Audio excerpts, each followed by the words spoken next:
From Microbe TV, this is Office Hours for Wednesday, April 24th, 2024.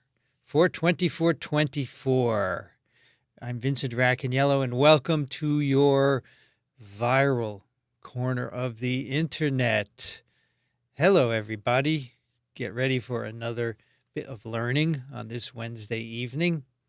I want to start by welcoming our intrepid moderators. Tonight we have Steph SF, we have Andrew, we have Les, and we have Tom, whose birthday it is. Happy birthday, Tom. I'm glad there's someone else here older than I am. Maybe there are others as well. And Vanity Nutrition. Those are the moderators that keep this civilized here on this live stream, and we really appreciate their work. I'd like to know where everyone else is from, so put it in the chat while I'm doing a few other things, and we'll highlight it. I just got back this morning from Columbus, Ohio. I flew out Tuesday morning, and I participated in an event. So it was at the Ohio State University at the medical school. This was the Infectious Diseases Institute Trainee Association Day.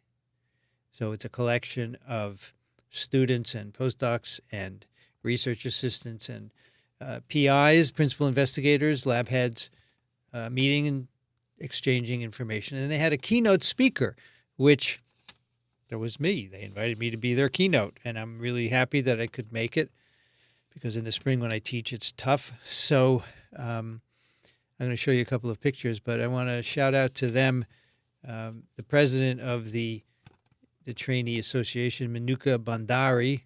Thank you for inviting me, and for everyone else who participated in this. I had a nice dinner with several faculty last night, and always a lot of fun to see people who appreciate our work, many listeners in the audience.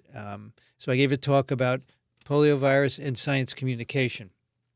It's really a lovely talk. If you ever want to talk about that, it could be all about SciComm. I can do it to your organization. I'd be happy to do it. So I took some pictures yesterday.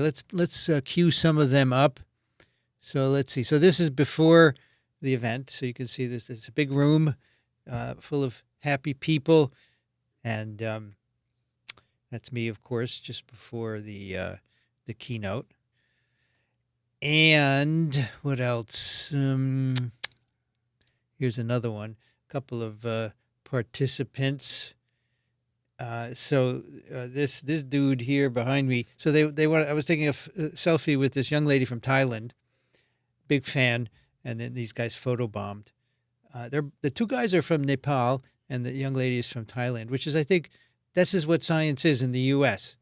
People from all over the world want to come here and learn, but they also contribute to our understanding. And this is the way it should be. We should welcome everyone from all over, and it's a more rich experience when we do that. And so this is just amazing, right? That we have in just one picture people from 3 different countries, including myself. Anyway, this dude in the back, he's the husband of Manuka Bandari. I forgot the other fellow's name. I'm very sorry. But it was a fun time. Lots of fans and good fun. So thank you for inviting me. I'll be back in Columbus in June for ASV, the American Society for Virology. So so those are some things I wanted to show you. What else did I wanted to do? I think that's it for pictures today. My virology course is winding down. As you know, here at Columbia University, we've had some dissent. There have been some protesters on campus, and there's dissent between them and the administration. And I was able to get on campus today and teach my class. The last session will be on Monday.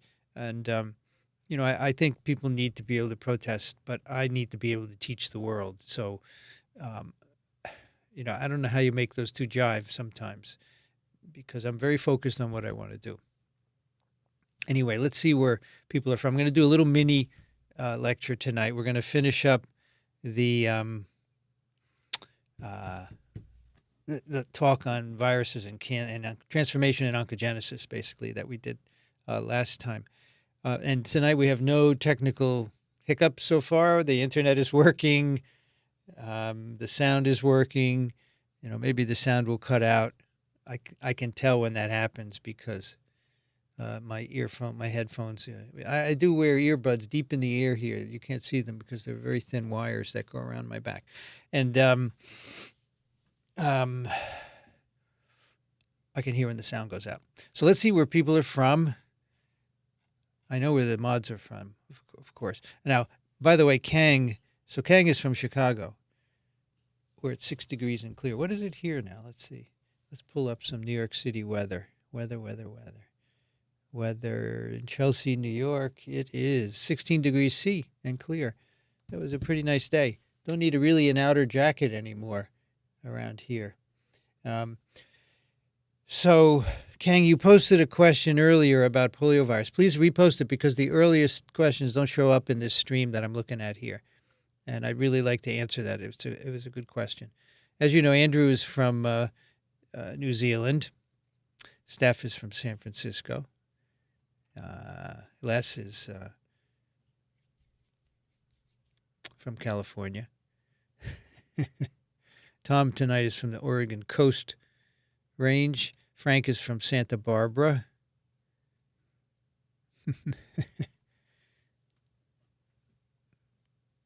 Dagfin is from Oslo.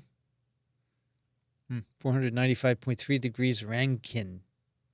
Abdulaziz from Saudi Arabia.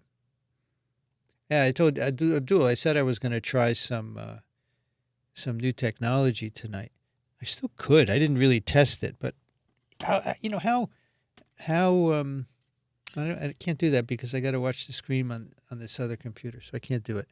I have to do something else. I need a third computer. Tom is at the Oregon Coast Range tonight. Patricia is in Massachusetts. Oh, there's Kang's question. Good. We'll get back to that. Vanity Nutrition. I don't think I shouted you out, did I? Did I not? Well, if not, welcome, Vanity Nutrition. I was just on airplanes yesterday and today, and I always think about you when I'm on an airplane. Pete is from Dorset.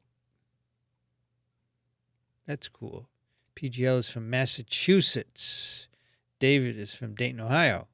I don't know how far Dayton is from Columbus, but it's the same state, right? Richard is from Portland, Oregon. Jonathan is from Encinitas. Peter is from Boulder, Colorado. Claire is from the UK. EHS is from Eastern Pennsylvania. N.Y. Cohen is from White Plains, New York. Karen's playlist is from Maine.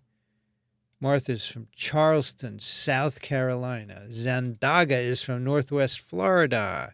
James is from Longmont, Colorado. Kip and Laura from San Francisco, where it's 59. Nice, 59F. Yep, David, I'll see you in Columbus in 2 months. Elizabeth is from West Virginia. Older and Wiser is also in Ohio. Cleveland, which is where Steph Langle is, of Immune, of course.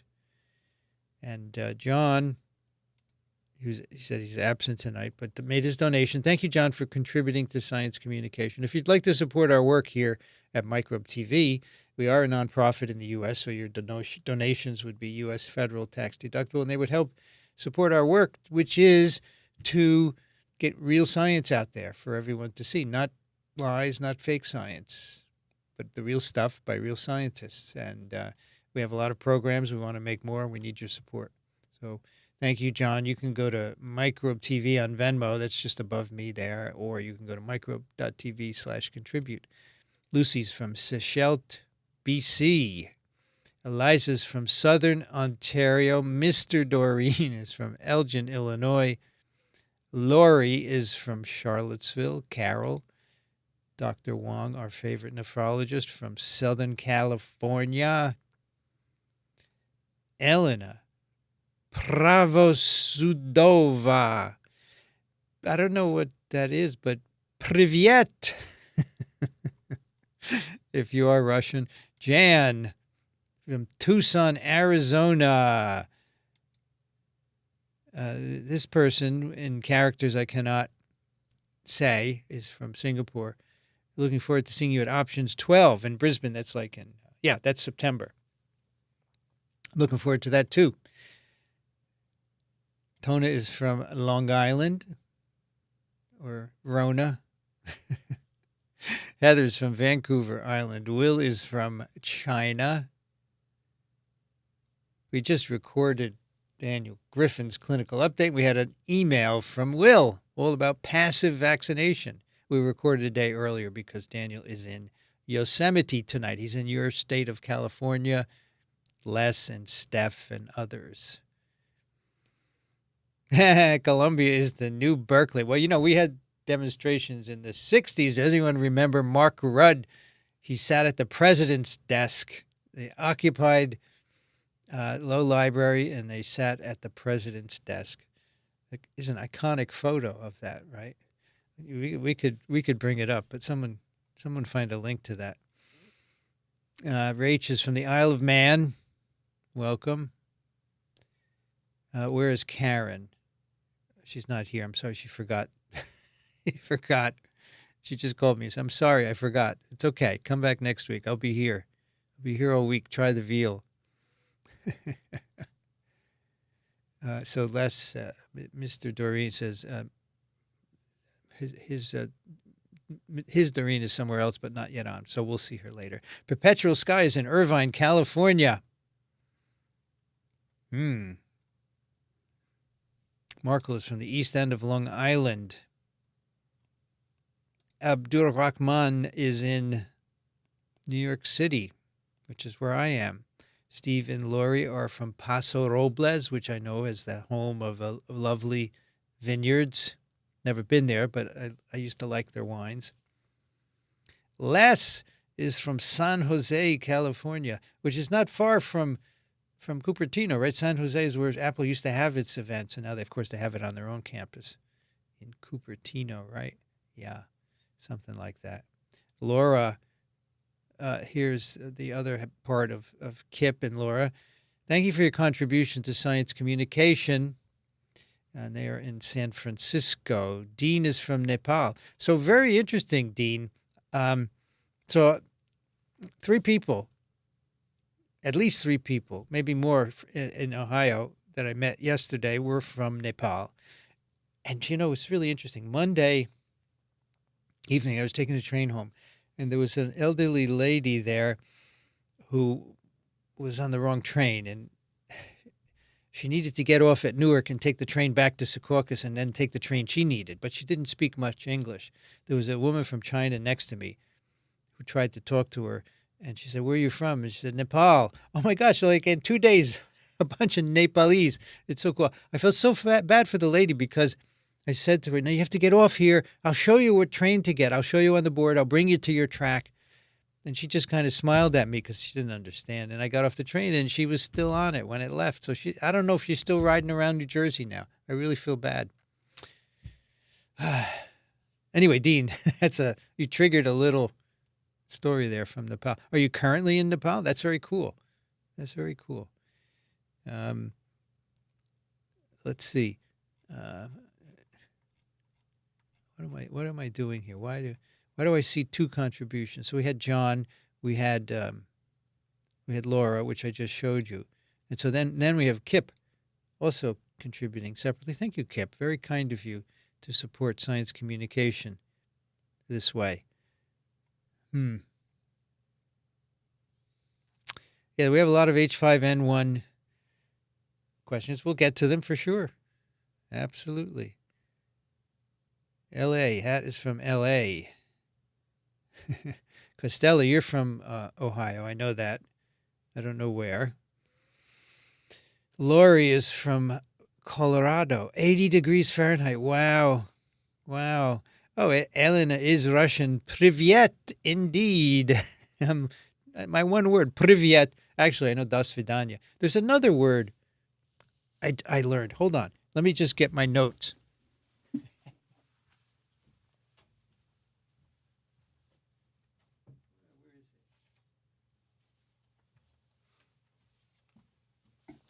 Okay, so I was speaking with someone who is Russian, who speaks Russian and English, and she told me another word which is kind of like privyet. Now, she could have told me a curse word. I wouldn't know, right? But it's polka. So polka is like an informal privyet, right? So I got two words, polka and privyet. Please remind us how to donate.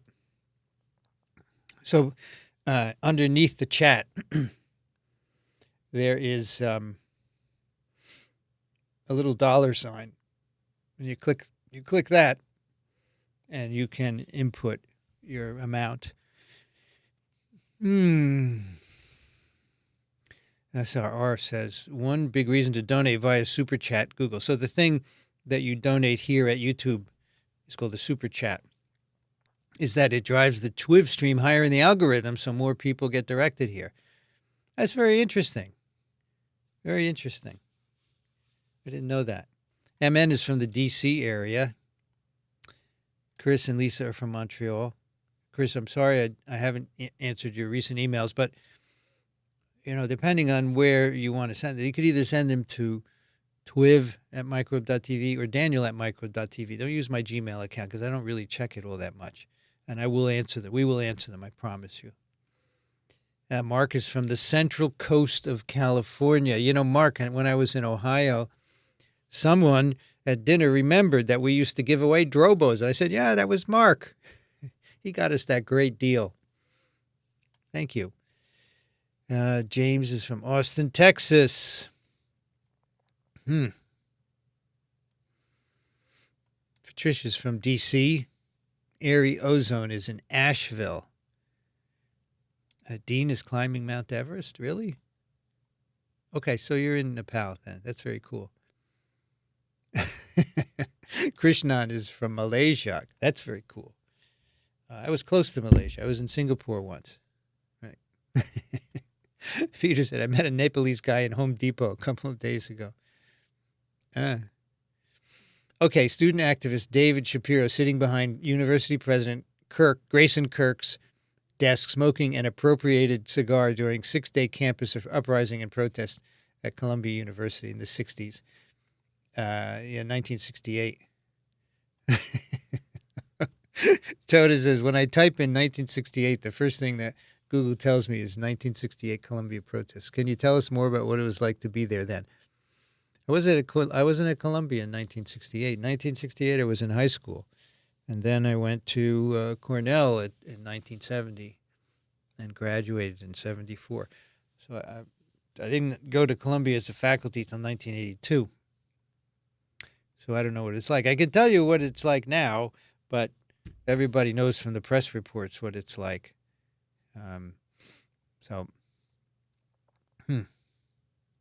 Tony says, when I went to Barnard in the 90s, they tell us that the underground passageways are closed because that's how the students fed into and took over the buildings at Columbia. I didn't know that.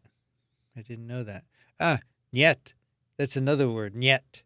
So we have privyet, polka, niet. I also know do svidaniya. I learned my name in Russian today, but I can't pronounce it. Not in Russian. SRR, thank you for your support to help with the algorithm and to help Microbe TV. Really appreciate it. Polka is not Russian. What is it? Maybe I'm saying it wrong. What is it if it's not Russian? Elena, thank you for your contribution to science communication. Leslie is in Trinidad, right? Right? I didn't put your name here, but you didn't put your origin, but where you are, not your origin. I think it's Trinidad. It's because I remember it's where the singer's from. I can't remember her name. Claire is from Birmingham, UK. Thank you, Rob, for your communication to science, your contribution to science communication.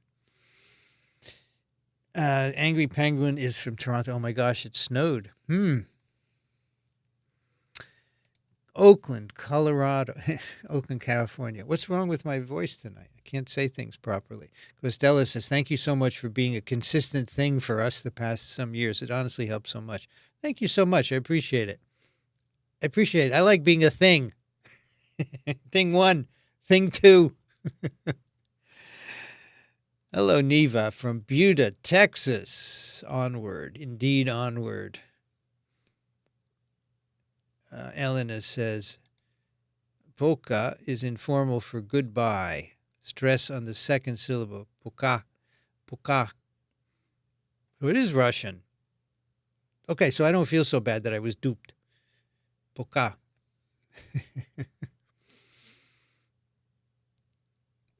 Vincent's World Tour. Hello, Mark Martin from Puget Sound, Tacoma, Washington.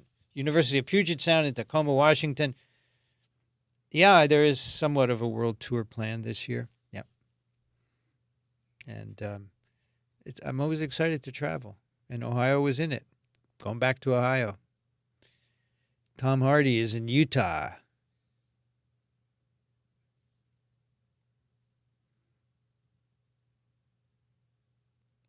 Let's see.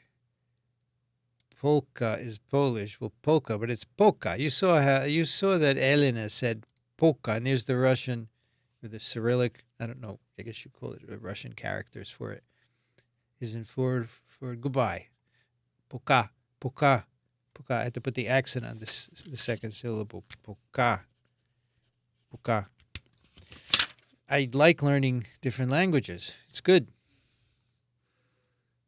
Ah, right. Nostrovia. It is like salute, right? Nostrovia.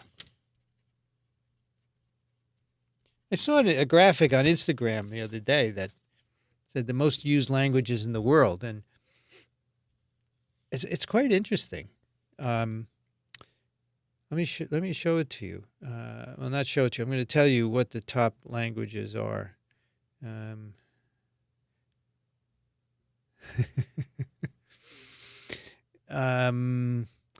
Top languages, really interesting.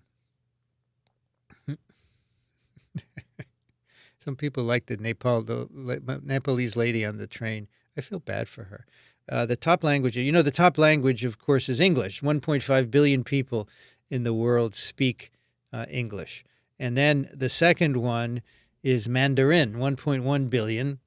And the third one is Hindi, 610 million, followed by Spanish, 559 million, followed by French, 310 million, Standard Arabic, 274 million, Bengali, 273 million, Portuguese, 264 million, and finally Russian at 255 million.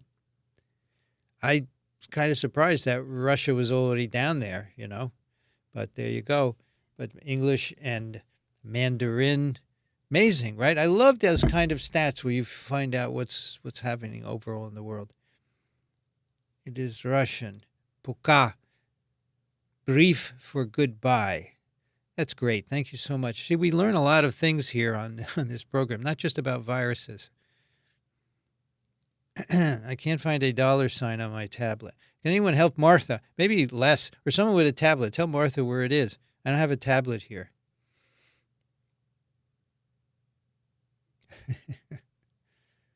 This channel really needs 40 million subscribers. Worrisome it doesn't.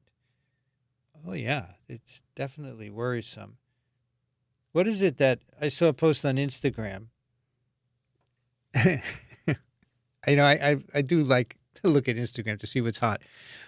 So it had at the top, it said the Kardashians went for how many seasons? 13 seasons. And Carl Sagan's, whatever the name of his space show was, it went for 2 seasons. What does this tell you about the American public? And I commented, maybe we should get a Kardashian on a science show, and it'll boost viewership, and then they'll learn some science, right? I don't know.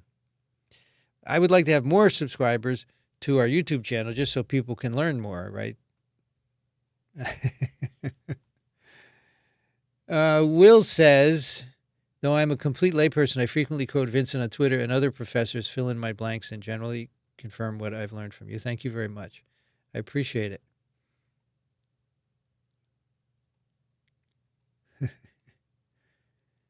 I envy your traveling. I don't travel that much, but I really adored New Zealand and Iceland. So many cool microbes. Oh, that's cool. Cosmos. Yes, the name of the program was Cosmos, and only 2 seasons, and the Kardashians have many. Come on, folks. Come on. Gosh, I'm not going to say anything about the Kardashians. Let's get that gold YouTube plaque. So there's a gold one? What is that for? I had no idea. We have, can't revert to my New Jersey. There's the platinum one, which I think you've seen, but I'll show you. Yeah. There's a platinum for passing 100,000 subscribers. There you go. It's not going to autofocus, so I can't move it close. Presented to Microbe TV for passing 100,000 subscribers. It's kind of a cool thing. It's got a little recessed button here. Isn't that neat? It's thick. It's plastic, but it's okay. I'm very proud of this. Not a lot of people have 100,000 subscribers or more, so this is pretty cool. And this is because of all you folks who subscribe and listen, and all the people that do the podcast with me. Really appreciate it. So I don't know how much gold is. Tell me.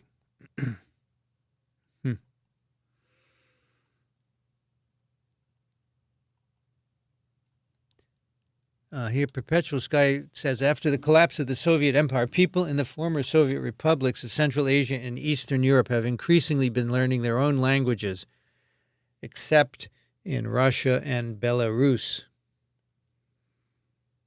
Yeah, but I understand that they still speak mainly Russian in these Central Asian countries, right?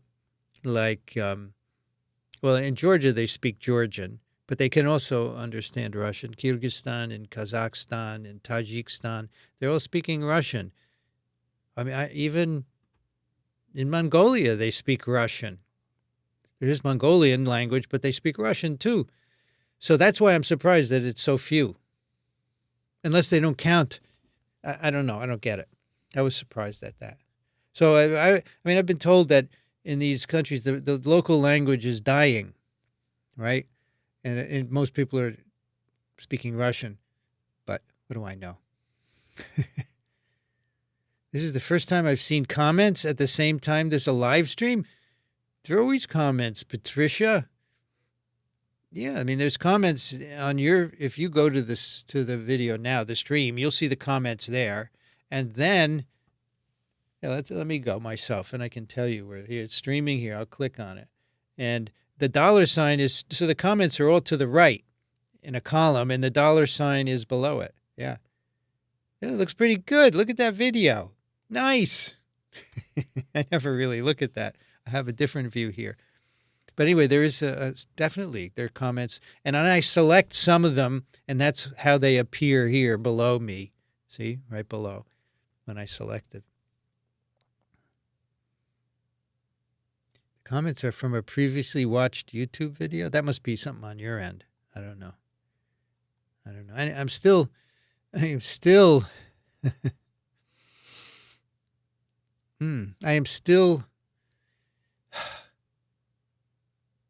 welcoming people where you're from. 1 million silver was the 100,000. Oh, gold is 1 million. Mark says, Vincent, let's get a celebrity to sit down with us at Microbe in Atlanta. And Christella said, yeah, that's a good idea. A celebrity. Well, that's you, Mark. You're a celebrity. We have to get it. We have to arrange it ahead of time. Costello said, the plaque is beautiful. No one has ever deserved it more. Thank you so much. You're very kind. The things that you say, folks. I really appreciate it. And Ray says, by the way, if you all haven't checked out Twim with Dr. Martin, you're missing out. So Dr. Mark Martin has his own podcast, Matters Microbial, but occasionally he is Twim adjacent for sure. Okay. Let me see.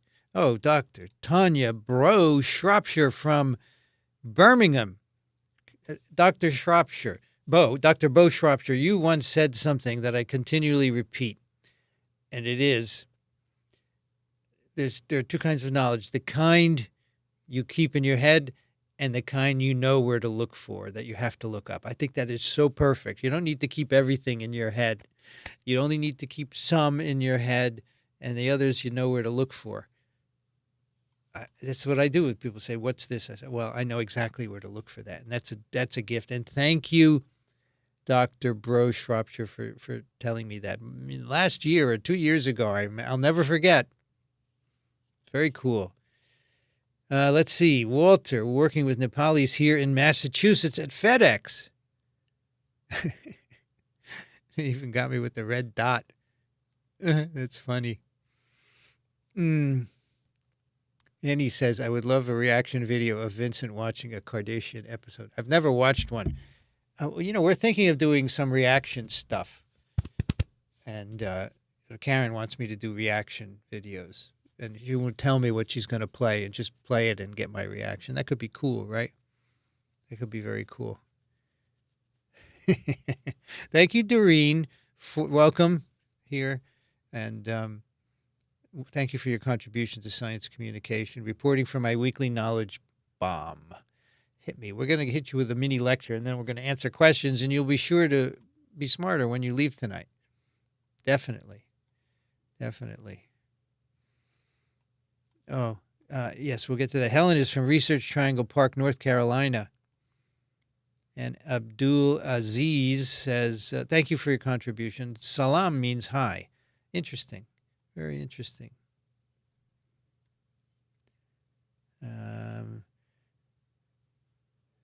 So Eileen says, translated into Russian.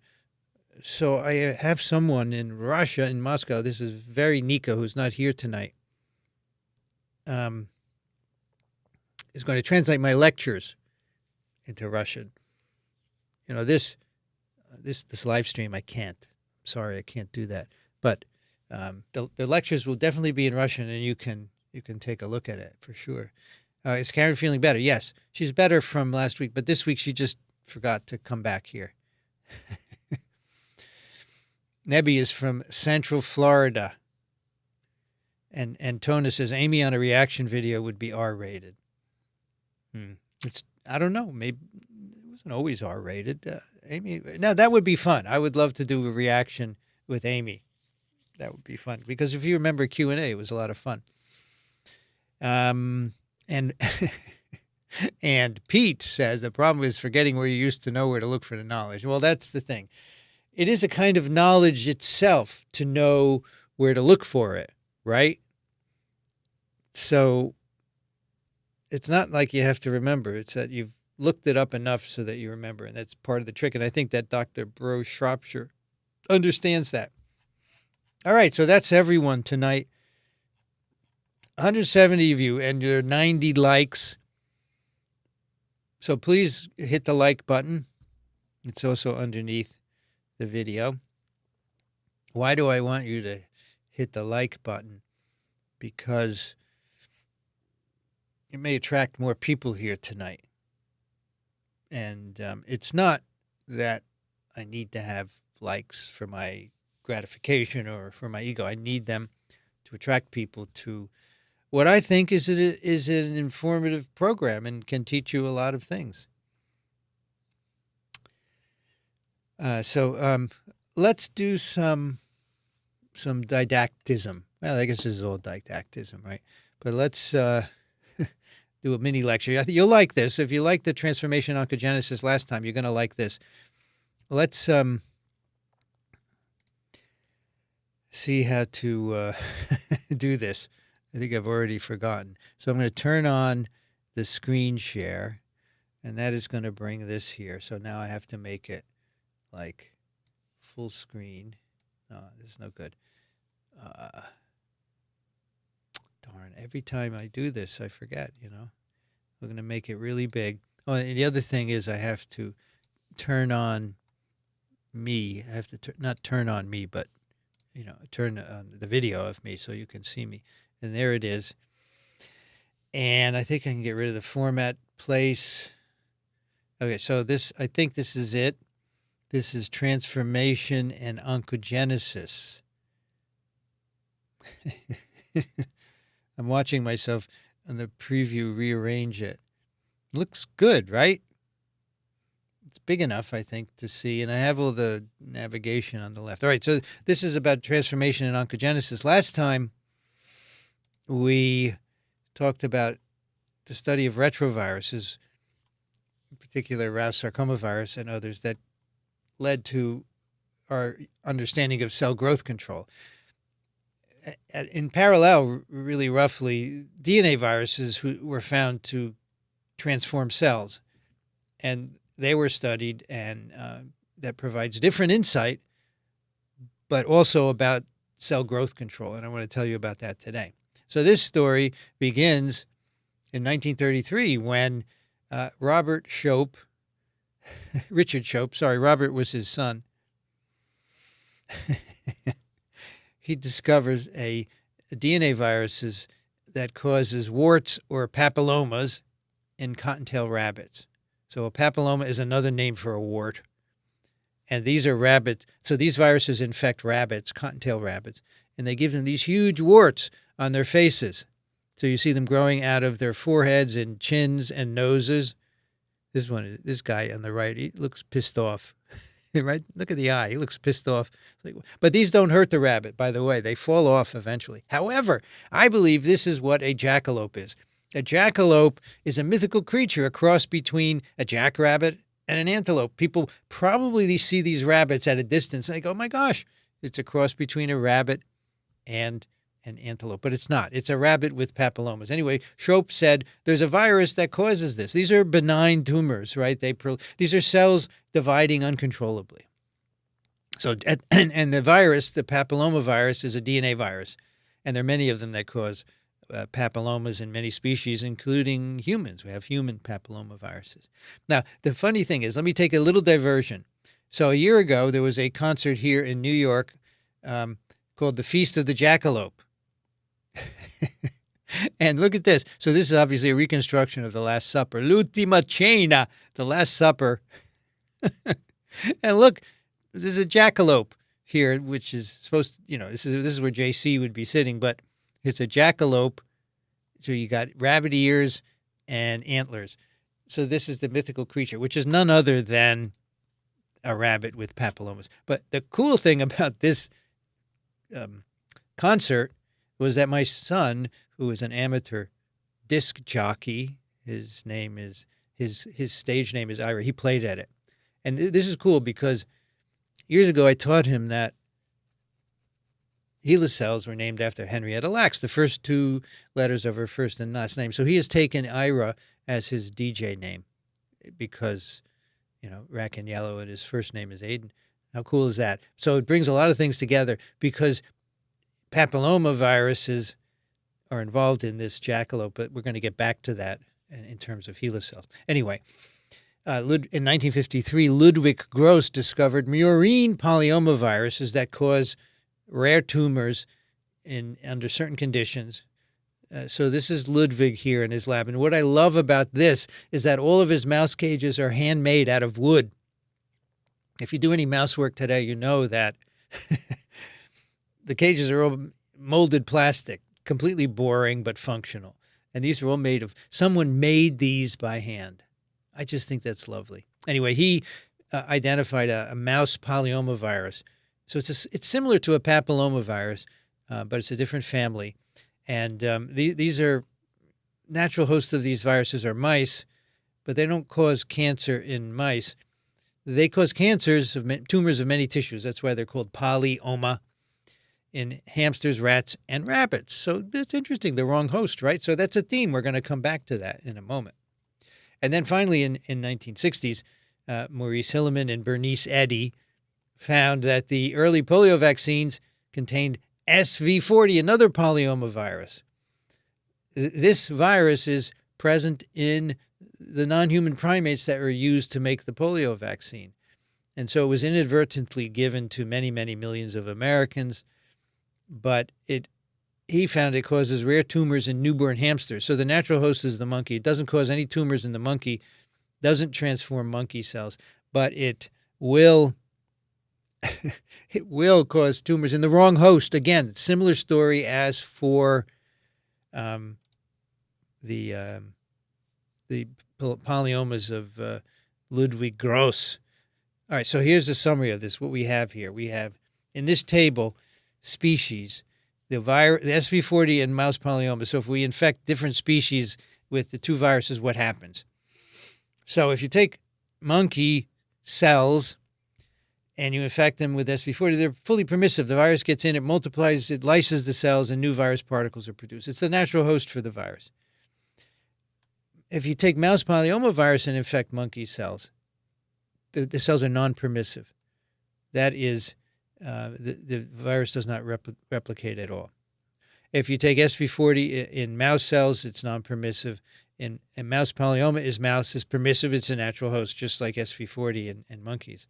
Now, if you infect hamsters with either virus, the infection is semi-permissive, which means the virus gets in, it begins to make proteins, and then it doesn't go into DNA replication, which is the very latest phase of infection. So that's semi-permissive. And also in rats, both viruses are semi-permissive. And in these two species, you get tumors. So we're going to find out why this is that these viruses cause tumors in the wrong species. It's very interesting. And this transformation is rare. When you infect cells with polyoma viruses, the foci, remember the transformed foci, it's rare. Why is it rare? What does it have to do with making tumors in animals? We're going to answer these questions in a moment. Finally, another family of DNA viruses that cause tumors, adenoviruses. There are a lot of human serotypes of adenoviruses, but they don't cause cancer in humans. But they do cause tumors in hamsters. The wrong host again, and they're very rare events.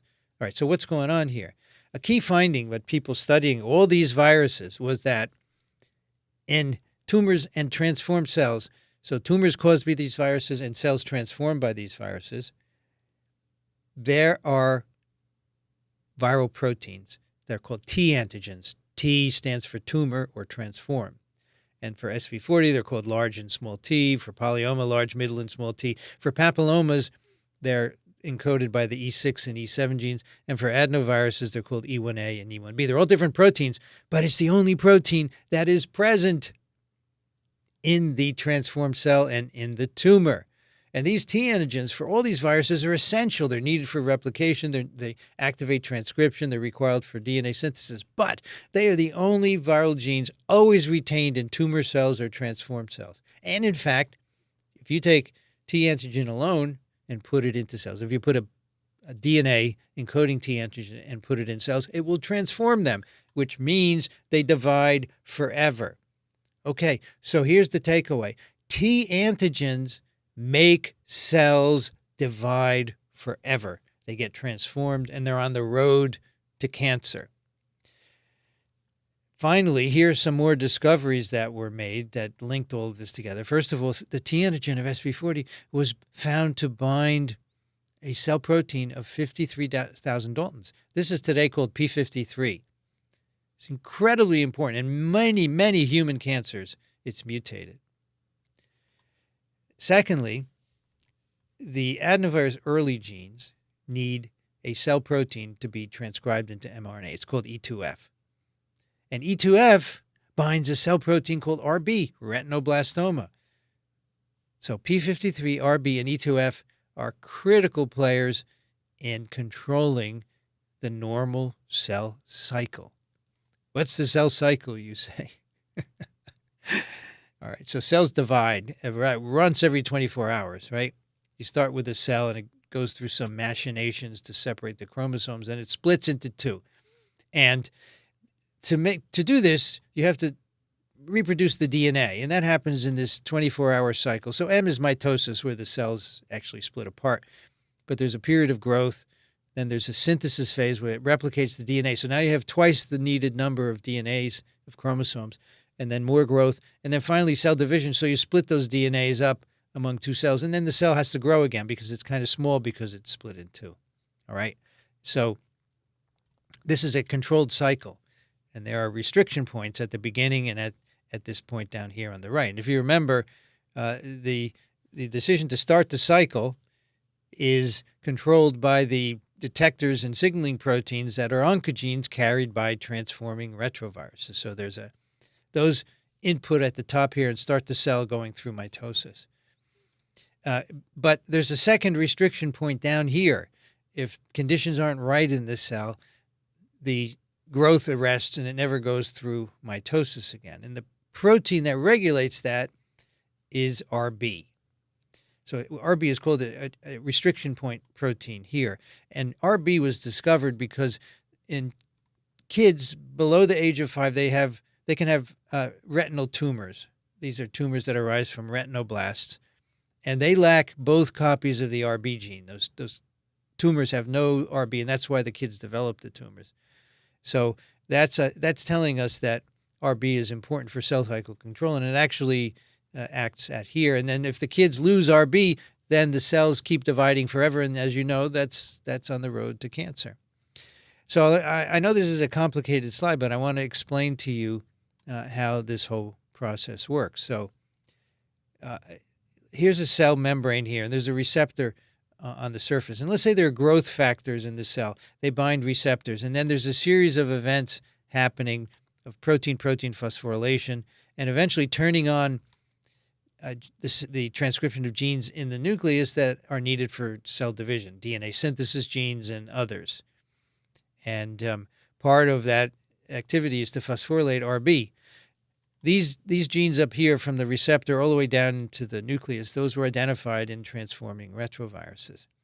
But the RB, of course, was identified by studying DNA tumor viruses. So RB usually is bound to a protein called E2F, which, remember, adenovirus needs for its transcription.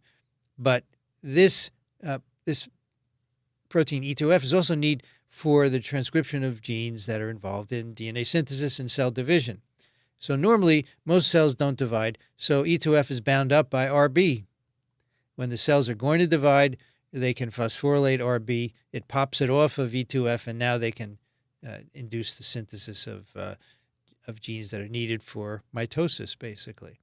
And so that's what's shown here on the left, that the phosphorylation of RB allows for the synthesis of gene products that are needed for cell division. All right, so that's what RB does. And so viruses need to have cells in S phase. That's where DNA synthesis happens. So the polyoma, the papilloma, the adenovirus, they use components of the cell's DNA synthesis apparatus. So they don't want a cell to be resting. They want it to be dividing. And so they kick cells into S phase. How do they do it? They do it with T antigens.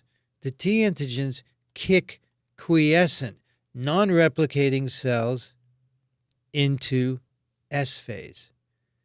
Okay, they need it so that they can reproduce their genome. And how do they do that? Well, remember, the quiescent cells have E2F bound by RB. And so the T antigens, E1A of adenovirus, large T of polyomas, E7 of papillomas, they bind RB and push it off of E2F. Now E2F is free to turn on the genes needed for DNA synthesis. So the cell does it by phosphorylating RB. The viruses make a protein that binds RB and pops it off E2F. Now the cells go into division, DNA synthesis, and the viruses can replicate their genomes. There's another stage of control of entry into S. So when the T antigens start the cell making its DNA, there's a sensor that says, you're not doing that. And that protein's P53. P53 detects unscheduled DNA synthesis, which would be viral DNA synthesis or DNA synthesis that was turned on by a T antigen. And so P53 stops that by killing the cell. It induces apoptosis. So this is P53 up here, and it has a bunch of proteins associated with it that can sense, DNA replication. So viruses have to counter it as well. So they first deactivate RB, but they have to counter P53, otherwise the cells will die. And in fact, the T antigens counter P53. And they do it in all different ways, but here's the E6 of papillomaviruses that causes it P53 to be degraded. SV40 large T sequesters the P53, etc. So they prevent it from inducing apoptosis. Okay. So 2 more mysteries in this story. Why are all the viral genes except T antigens deleted or turned off in cells transformed by SV40 polyoma or adenovirus? And why is transformation so rare? Well, the transformation is rare because you need 2 low probability events. All the lethal late genes have to be turned off. And so sometimes when a virus infects a cell, you have spontaneous deletion of the late genes, or you infect semi-permissive cells where you don't get late gene expression. Like the mouse virus going into a hamster. It's the wrong host. It's semi-permissive, so late gene expression is blocked.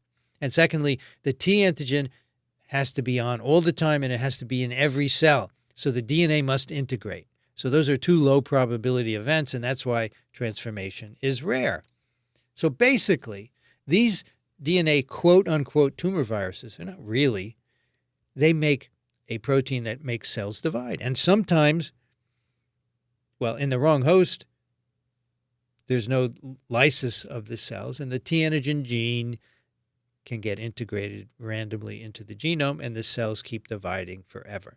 And we discovered this by infecting the wrong host, but it tells us the mechanism that when viral lysis is inhibited and you have the T antigens around forever, then you get transformation. And of course, that leads to cancer.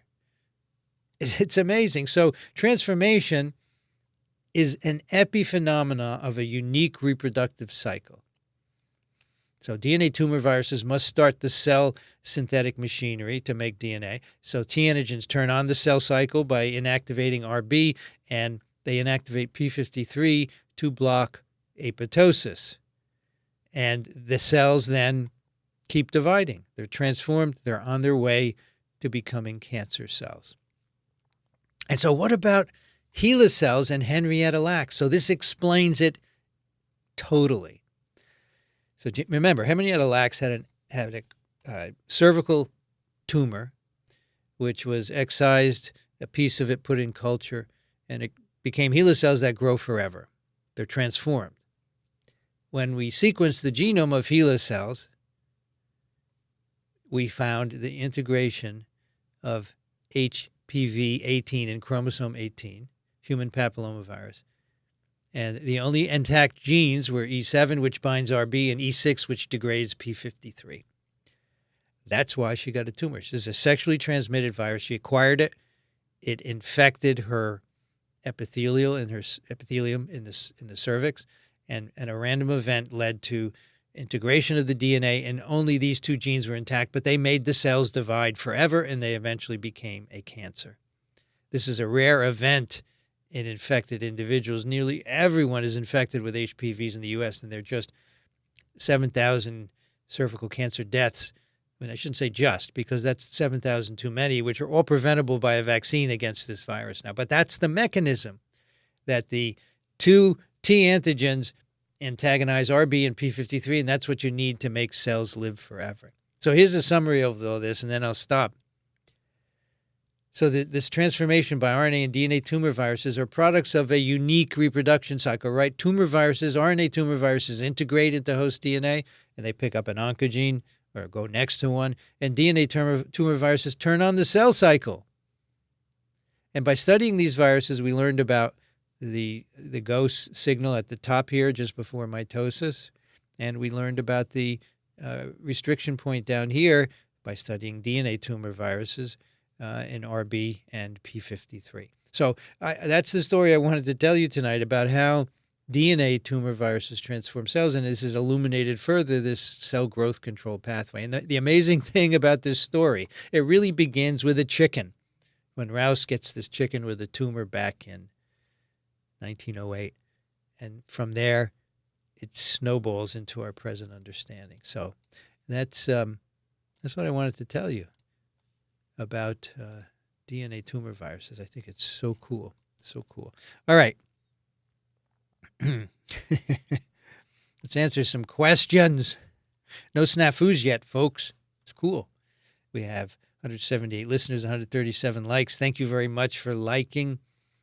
Okay, there was a first question here from, that was from Kang. Here it is. Kang writes, do I correctly understand that poliovirus virulence emerged after sanitation improved? How can places with good sanitation but improper hand washing increase poliovirus pathogenicity? Okay, so here's the story. And I gave this slide today. Before 1900, there were rare cases of poliomyelitis.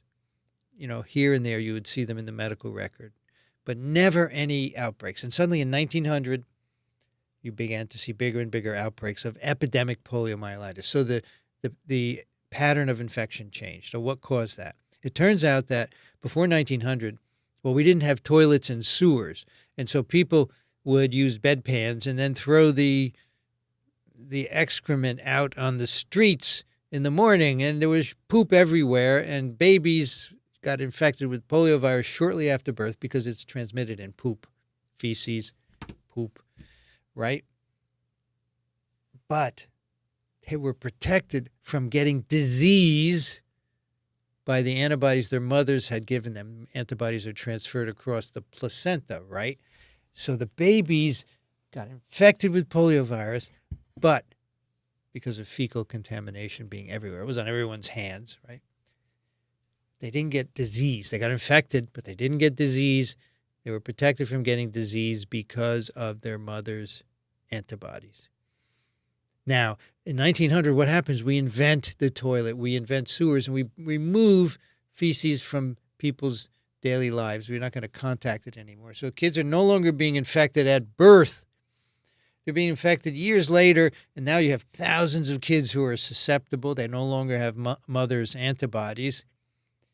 And a virus is introduced, and bang, you have epidemics of tens of thousands of kids, lots of kids getting paralyzed, and that makes us develop 2 poliovirus vaccines. So it's not that virulence emerged, Kang. It's that the pattern of infection changed. The epidemiology changed. It went from a sporadic disease where it could paralyze now and then, but not very often, to an epidemic one. So the epidemiology changed, and that correlates with encountering the virus early in life when your mother's antibodies protect you. I think that's a really good story. I love that story, and I always tell people if we had genome sequencing in 1908, they would have said, it's a mutation that caused the change. Just by looking at the sequence, they'd find some differences, and they'd say, it's a mutation. Maybe we'd never know the real reason, because that's what people do now. They look at changes in SARS-CoV-2 variants, and they say, this is causing increased receptor binding and therefore higher virulence or some nonsense. You cannot make conclusions about the biology of a virus by looking at the genome sequence. The genome sequence is a parts list. Doesn't tell you how things are going to go. So what good are genome sequences? Well, you can track viruses spreading through populations. You can look at sequences of different proteins and see how the changes affect them. But you have to do that experimentally. You can't just look at the sequence and say, this is what happened. And that's a big failing during COVID, that people got genome sequences of various variants and concluded right away that this is what was happening. I'm sorry, you just can't do it. You need to do some experiments. Well, I should say wet experiments, because sequence is an experiment, right? You're determining the sequence. So that's it, Kang. Frank wants to know if the protests are causing me any problems. Well, the university was closed on, Monday. Right, Monday. We had to do it we had to teach via Zoom. And today we were able to go back. We had to offer hybrid, which meant that you were supposed to teach in a classroom, but also broadcast on Zoom. And so I told my students, well, I record all my lectures, so there's no need for Zoom. But if you don't want to come, if you don't feel safe, stay home. And I'll release the recording in a day or two. That's no problem. And so I have 100 students enrolled in the course, and today 15 came to class, who are the ones who usually always come. There are always about 50 people who come to class out of the 100, because the recorded lectures enable them to see it and take the course otherwise. So that's the only effect. And the last class is Monday. It will probably be the same. And then we have a final exam the next week, which, I will. They have the option of doing it remotely. So for me, it's minimal effect, really, because it's only really one lecture that I couldn't deliver.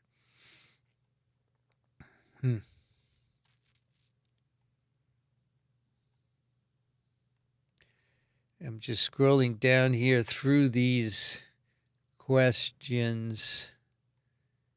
Okay. Hat said a lot of chit-chat of H5N1 in milk. A lot of information says that influenza is less stable than other pathogens under pasteurization. Your perspective on general stability of viruses. Well, I don't know any virus that will survive and that will retain infectivity under pasteurization. Do you know what pasteurization is? Well, I don't know offhand, but I know where to look for it. So basically, you heat, you give mild heat, less than 100 degrees, and for a certain period of time, and it's mainly designed to destroy bacterial pathogens, because people used to get lots of bacterial diseases from milk. And so now we heat it to destroy that. And that heating would destroy most viruses for sure.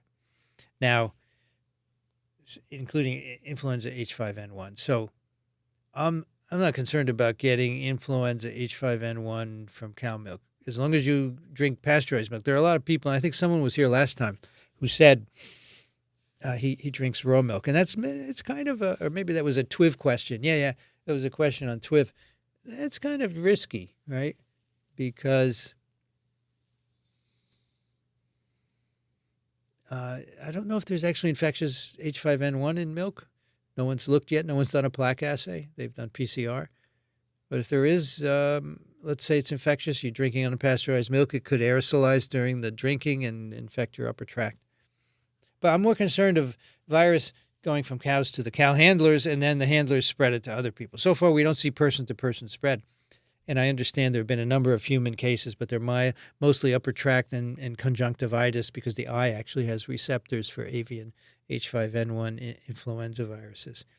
So I think the risk from milk is low, but the cow to human and potentially human-human transmission. But we're well prepared. We have 3 antivirals against influenza that are active against H5N1, and we know we could make an mRNA vaccine very quickly, or a conventional flu vaccine very quickly, which we did in 2009, right, for the H1N1 pandemic. So I think we're better prepared than we were for COVID. So and this idea that it's going to be incredibly lethal is just not right. These human cases that have happened on cow farms, they're all mild so far. There's no indication. And I think all there's about a 50% mortality rate historically on all the human cases.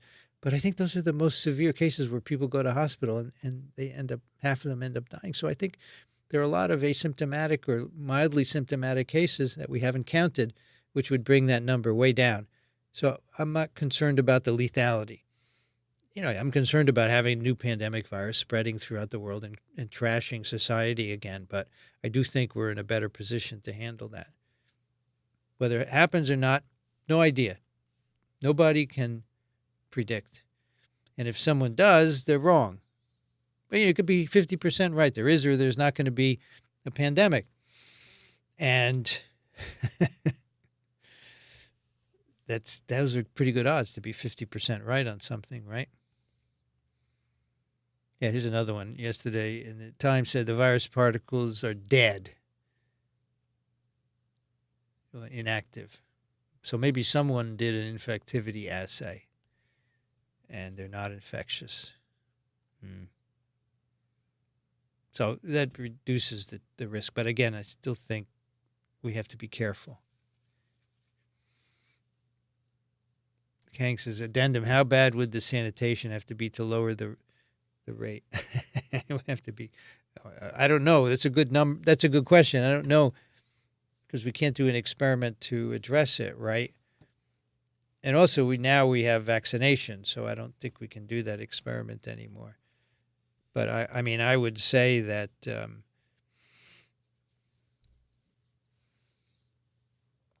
you'd have to have no sewage, no sewers at all, no toilets. You have to go back to bedpans. Everybody would have to do that, at least in big cities. Yeah. Interesting question.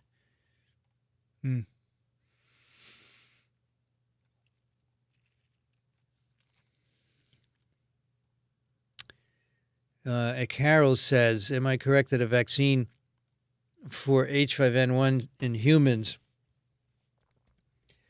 has been developed? And there has been one developed.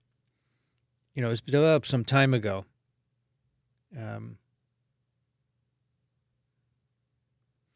So I don't know how well it would be a match for the currently circulating strains.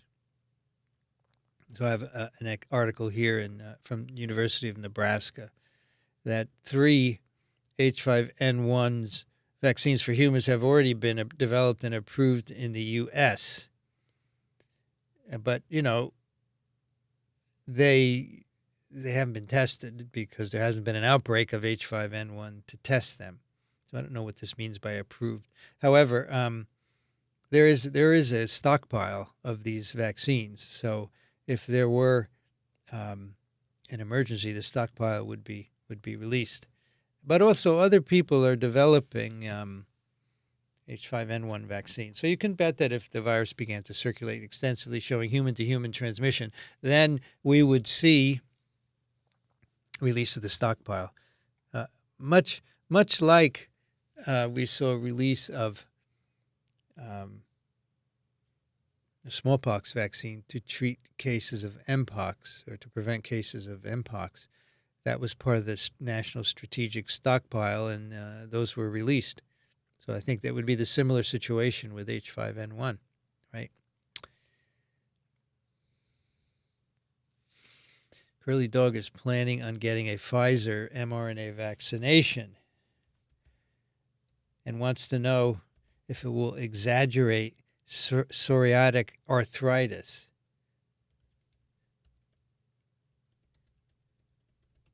Daniel just talked about this tonight.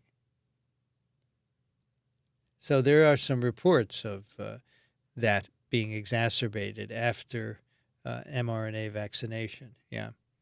So it could do that. So I presume you're going to get one of the newer vaccines, right? But the rate is low. So you have to decide whether the benefits outweigh the risks. The incidence of this, let's see, people with psoriatic arthritis, 0 to 7.7% increase. In other words, by number. And here's another study where they looked more closely in patients with psoriatic arthritis. Disease activity could be the main driver of disease flares rather than COVID-19 vaccination. So there's some question whether it's actually vaccination itself.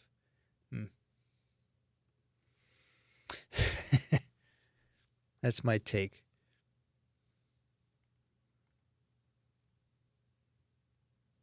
So GSD Bio says, I don't think you can get a vaccine against H5. It's part of a strategic stockpile. So probably that's the case right now, yeah. Unless it changes. Like viruses, do bacteria replicate in certain parts of the body? Yeah, it depends on the bacterium. Some have predilection for certain sites. And by sites, we mean like, the lungs, pneumonia bacteria, the intestine, the skin, the central nervous system. So, yeah, and the factors that control that are different. compared with viruses. Remember, most bacteria do not enter cells. Some do, but not all. And most of them reproduce outside of the cell. So there's no receptor that's determining the tropism of the bacterium. There are other factors as well. But yes, they have specificities for sure. Mm-hmm.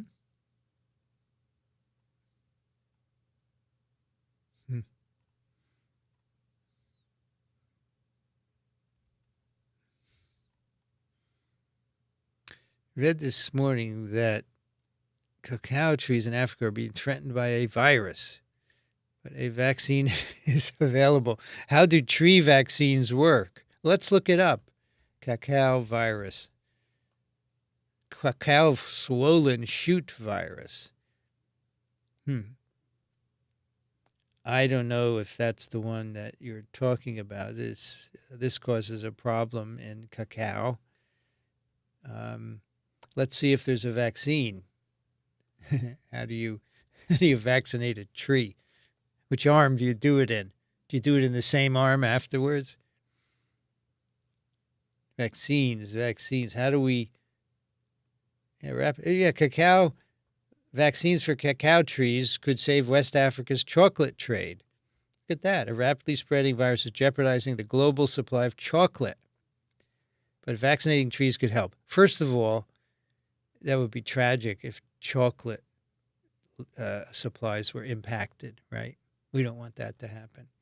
But let's see the vaccine if they say anything about how this would be deployed. Because I don't know how you would give it. Because these are established trees, right? Here's the journal article is here, so we can +1, the case of cacao swollen shoot virus. That's actually not a vaccine paper there. I don't actually know how you vaccinate a tree. How do you vaccinate a tree? Injection of materials into the trunks of trees is a widely used practice. Well, that's you go low in the root flare, and you use drills to make a hole, and you inject. And what you inject spreads throughout the tree by the phloem. So, there you go. That's it. Very nice. I'd like to learn this.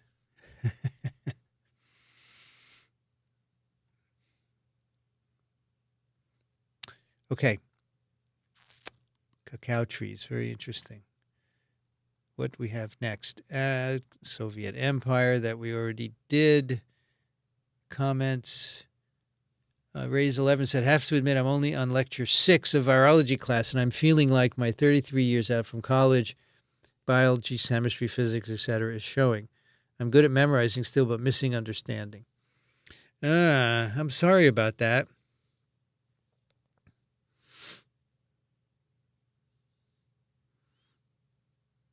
Memorizing is not going to help. You need to understand the concepts, right? But, if you listen to TWIV in this program, you're going to have some reinforcement on concepts, and so that could help you. I would just say get through them and glean what you can from them. Tona says, anyone else in New York getting approached by RFK Jr. sycophants who want to get our signatures to put them on the ballot? I scoffed. I have not been, but I did see a stand somewhere once where they were trying to get signatures to get him Secret Service protection, now. I don't know how that went. Do I ever get recognized on the street? I'd feel like I was meeting a celebrity if I ever met you or any of the TWIV crew. I watch you guys instead of TV. Well, first of all, that's great. I'm glad you don't watch the Kardashians. Although, if you want to watch the Kardashians, it's up to you. I'm not going to criticize you, but I think you should watch science. You should consume science content. But MH, of course you do. I'm not talking to you. I rarely get recognized on the street. I was recognized once on the train. I was recognized once on the airport. These are by non-scientists. I was recognized once in a train station. So, yeah, now and then. I want more awareness of what we do. It's not so much about recognizing me, but I'm happy to be behind the scenes. But if more people know, if we had 1 million subs, maybe it would be better. I don't know. So that's the story. Very rarely. So Pete says to Raise, there are 2 or 3 really hard lectures around 6. Persist and they get easier again. So in fact, the first 12 lectures are hard because they're how viruses reproduce in cells. But the next 12 or so are much easier. They're more descriptive, and they're like the ones I did tonight, which is about transformation and oncogenesis. So I agree with Pete. You should just try and move on. Yeah. Heather says, speaking of Mark Rudd and Columbia, Days of Rage by Brian Burrow is an excellent book about the political violence of the 70s, like straight-up bombings. I had no clue how extreme it got. There is a very good op-ed in the Times today by a professor from Columbia. I think is really level-headed about whether this is nonviolent or not. Because, you know, the protesters say this is a nonviolent protest, but he argues that it's not. Interesting argument. So it's in the Times today. Let's look at the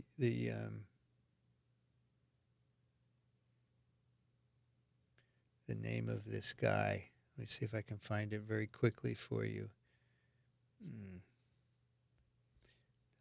Here we go. His name is John McWhorter, McWhorter. And I wonder if I can copy this URL. Could I? Open with Acrobat. Hold on, folks. I'm doing my little thing here of... so we're going to copy that. All right, now it doesn't want to be copied. Can I just go there? Oh, yeah, I can go there. Go to the site. I'm going to paste the URL. The name of the opinion is, I am a Columbia professor. The protests on my campus are not justice. Okay. So you can think as you wish, but I think it's an interesting opinion. There it is. I put it in the show notes. Twiv is like cosmos for virology. Dr. Sagan's talent was helping laymen understand the basics of cosmology and astrophysics. Vincent does that for us in virology. Well, thank you. I appreciate it. I would like to think that we are doing that. Of course, he had a TV program. He had a different platform, right? We don't have TV. Well, we probably would only last 2 seasons, right? So I think we have a cool medium here, and we just need to grow. I'm patient. I'm patient. All right, next question. From Vojta Dolezal. Have you ever heard of annulate lamellae? I'm now finishing my bachelor's thesis about it in relation to virus infection, besides other things. Personally think it's worth more attention. So what is an annulate lamella? One of 3 cell membrane classes occurring as a set of parallel elements with double-walled membrane in the same plane, just as the nuclear envelope.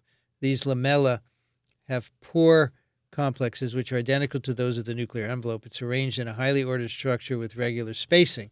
These are characteristics of oocytes, spermatocytes, some somatic, and cancer cells. They're characteristic of actively growing cells, including many functions in genetic information transfer and storage. They're probably formed from the nuclear envelope. I don't know anything about it, so it'd be interesting to know how do these participate in virus infection, Vojta. It'd be interesting to know that.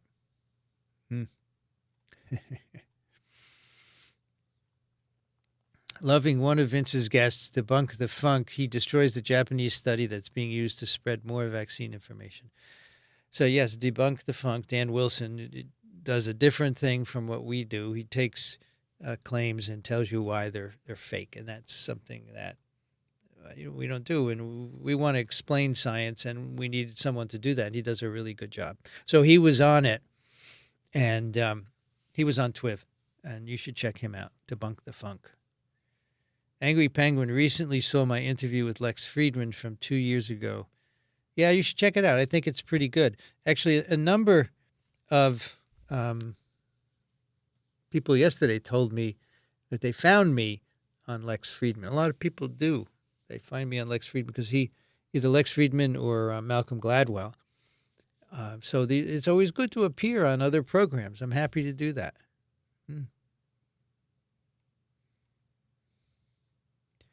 Walking around knowledge versus looking up knowledge. Yep.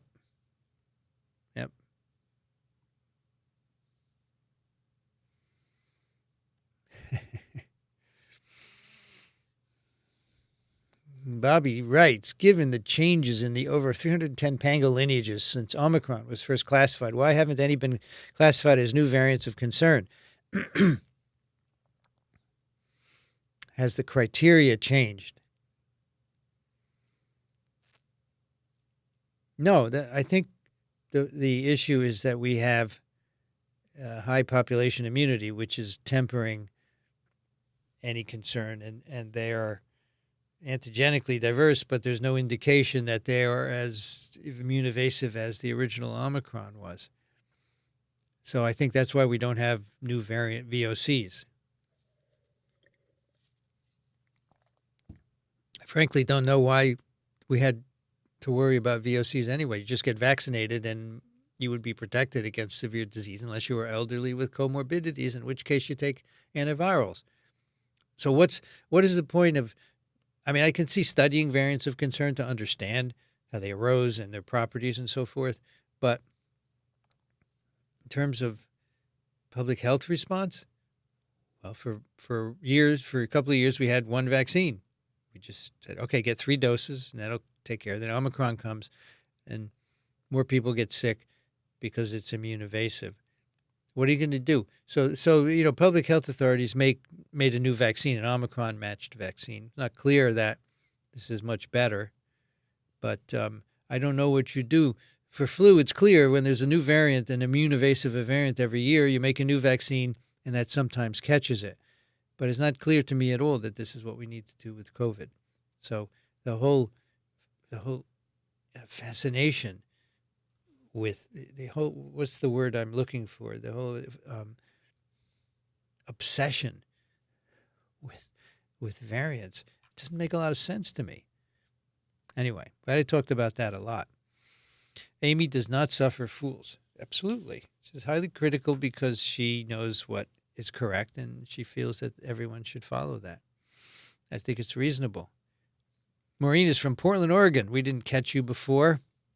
Nice to have you.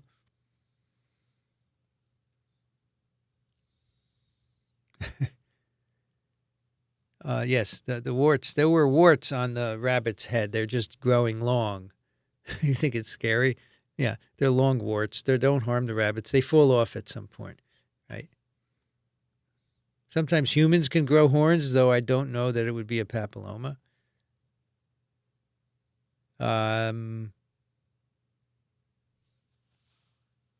don't know about humans growing horns. Don't know anything about that. And I don't even know where to look it up. Bacteria and cancer. Correlation not yet claiming causation. So we did this on TWIM. Did that publish yet? Let's see. Microbe TV. TWIM. Where's TWIM? It doesn't show up here. Hold on. Just a sec. We published TWIM 308. Yes. A Fusobacterium nucleatum clade that dominates colorectal cancer. And it's so in colorectal cancers, there's you quite often find this particular bacterium, and then in a mouse model, it seems to exacerbate tumors. And if you treat the mice with an antimicrobial, it seems that they do better. So it looks perhaps that there's some causation, but we don't know yet. We have to get more data for sure. Does anyone know the percentage of tumors that are caused by viruses? Oh, about 20% of human cancers are caused by viruses. What else can cause tumors? So genetics. You can inherit mutations from your parents in key genes that are needed to have cells become cancer cells. Or you can acquire mutations during your lifetime from chemical carcinogens, pollutants, chemicals that you encounter. I just said chemical carcinogens. Sunlight. So lots of sources of mutation, plus inheriting them from your parents. So there are virus-caused cancers, and then the rest have these other causes.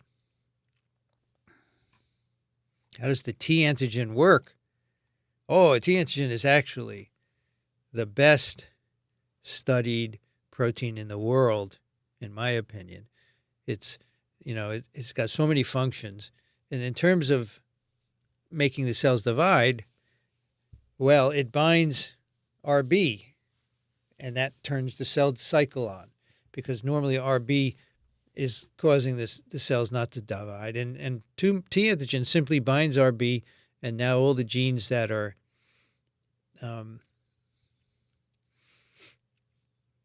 turned off are now turned on, and the cells go into division. So we absolutely know how that works. And T antigens do a lot of other things as well. Absolutely. Visto says, is cell mitosis a vulnerable time for viral inclusions into the nucleus? Yeah. So actually, during mitosis, the nuclear membrane breaks down, right? Because you need the chromosomes to separate. And so that's the time when many retroviruses get into our DNA during the mitosis, when the nuclear membrane. Not all of them. HIV does not need the cell to be in mitosis in order to get in the nucleus. But yes, it is a time when you can get to the chromosomes, because there's no more nuclear membrane. Yeah. Jessica's here. Hello, Jessica, from Toledo, Ohio, or Texas? Toledo. I'm just confusing you with someone else. It's either Toledo, Ohio, or Texas, or Tomball, Texas. Okay, here is what looks like, I don't know, it could be Russian, right? I wish I could copy it and translate it, but why don't you have MOOC on Coursera anymore? I took the first batch many years ago, would like to refresh and update my knowledge.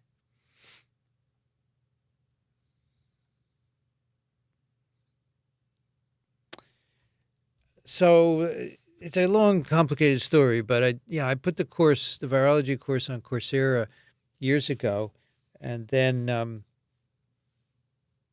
did it for a couple of years. And then Coursera modified its platform, and so we all had to redo our courses, and I just didn't have the time to do that. I had started really with great intent putting them on YouTube every year. And it was a lot of work to put it on Coursera. Coursera is a lot of work, because you don't just put your videos there. You have to break them up into small chunks. You have to have questions. You have to have engagement there. And it's really more than I could do. I suggest you just watch the videos of the most recent course. So 2024, the last videos are going up, 25 lectures in virology. That would be good. And as I said, I have someone to translate it into Russian. I have someone to translate it into Spanish, and potentially Chinese as well, Mandarin. And so, but I guess I should get, what was that third highest language? I forgot what it was. Maybe Hindi? I don't know. That's why I don't know what your name is. Anna. Is there Anna in there? Aha. It's really interesting. Tona, is this similar for how polyps in the colon or uterus cause cancer? Well, yeah. So there are different stages in the polyps, right? There are pre-cancerous stages where the cells are dividing uncontrollably. And the same thing for cervical cancer. when you have, you have your pap smear and they see, oh, there's some abnormal cells, which means they're transformed cells on the way to being cancers. So you want to get rid of them. But it's the same idea. As the cells replicate uncontrollably, they sustain mutations, and those mutations, if they occur in the right dozen or so genes, like P53, they lead to cancers. Right. It is. And so Nevetz answered Costello's question in a succinct way. Genetic, inherited, and somatic mutations of cellular DNA. That's how you get non-viral cancers. Yeah. Hello, Leo. Vincenzo. Look, Leo calls me Vincenzo. That's right. That's my name in Italian. I like that. Nevitt says redundancy of regulations is the name of the game, and once this gets put out of control, then you get cancer. That's right. How often does P53 work from detection to apoptosis? I would say within hours, very quickly. Yeah. Yes. So the Brienne's immunology course, remember, a key part of controlling cancer cells is the immune system. And when they don't control it properly, that's another factor in getting a tumor. And so you need to, and her course will tell you about that. And, checkpoint therapy, CAR T-cell therapy, is all about trying to reactivate the immune system so it will attack tumors of certain kinds. And in some cases, with certain, like blood cancers, it's very successful. How about cells that are persistently infected? So the question is, do they get transformed? So not in the models that we talked about, the polyoma, the papilloma, the adenoviruses. There's certainly long-term infections that lead to cancers like hepatitis B and C viruses, where you have constant destruction of liver cells and regeneration. So you have constant mitosis, and eventually that leads to a cancer. And it may be that that's, the continuous cell division that we've been talking about. But I don't know other examples of persistently infected cells where you get transformation. I was just, someone last time asked about circoviruses, because those are small DNA viruses, and if they don't encode their own DNA replication apparatus, so they depend on the cell. So the question is, do they have proteins like T antigens? And if so, are they ever associated with cancers? And I don't know the answer to that. I'm not aware that they're associated with cancers, but they very well may be. But I don't know about a persistently infected cell becoming tumorigenic. Why aren't other cells used instead of HeLa? Well, many other cells are used, for sure, instead of HeLa cells. But they were the first immortal cell line, so a lot of people used them over the years. But now there are other immortal cell lines, and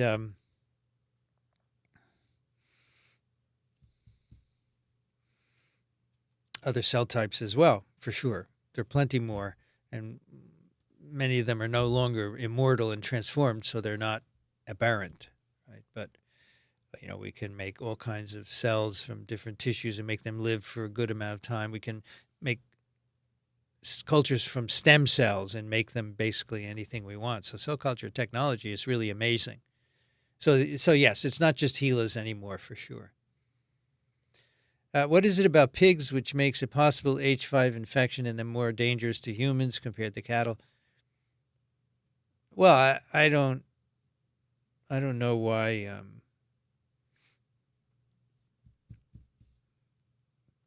they're more dangerous. They have they have more receptors for the virus in their respiratory tract than do humans.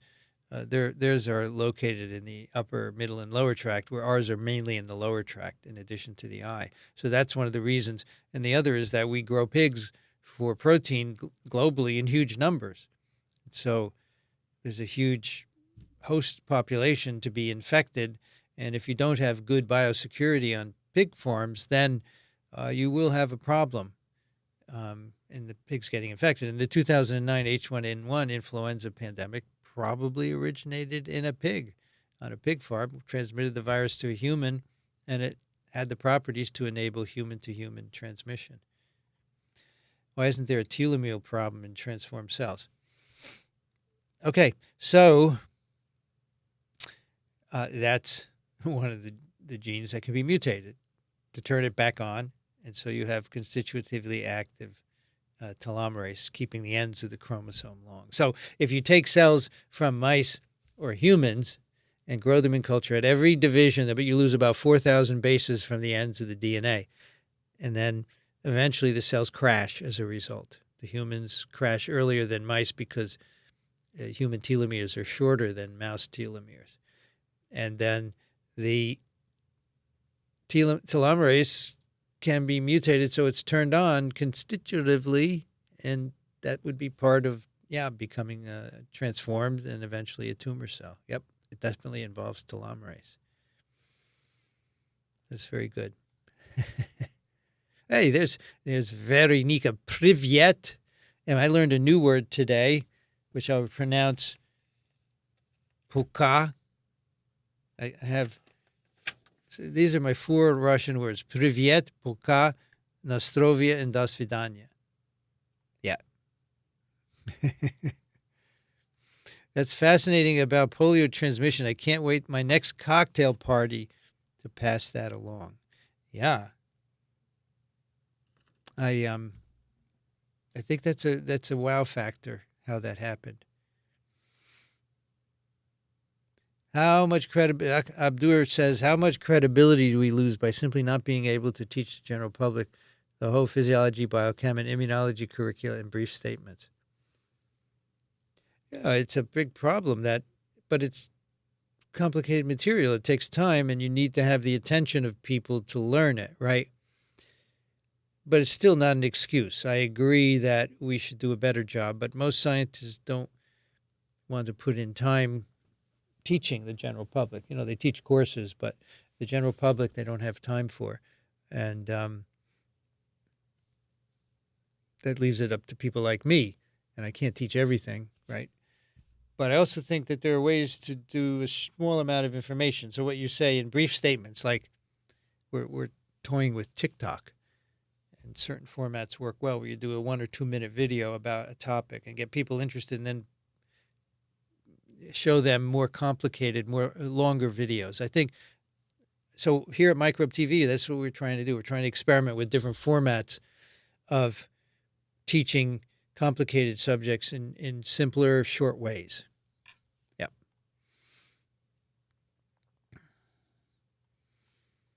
Greg says, can you talk about antivirals and why poliovirus does what it does, while others may cause acute flaccid paralysis? And I heard that some think an enterovirus fits as a cause for ME/CFS. So let me take the last part. I think ME/CFS is in part subsequent to a viral trigger. It doesn't have to be enteroviruses, but there are a lot of enteroviruses and they affect all of us, so it's going to be a big cause. But other viral infections can also lead to ME/CFS. Okay.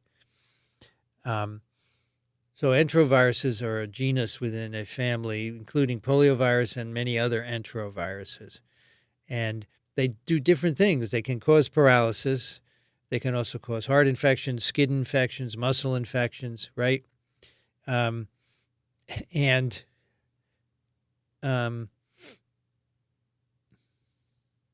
transmitted fecal-orally or by the respiratory route. So why do they do this? Why do they cause paralysis? So poliovirus causes acute flaccid paralysis, or now we call it acute flaccid myelitis. It's an accidental invasion of the virus into the central nervous system, because most of the time poliovirus is reproducing in the intestine and shedding and transmitting really well and not causing many symptoms. But 1% of cases,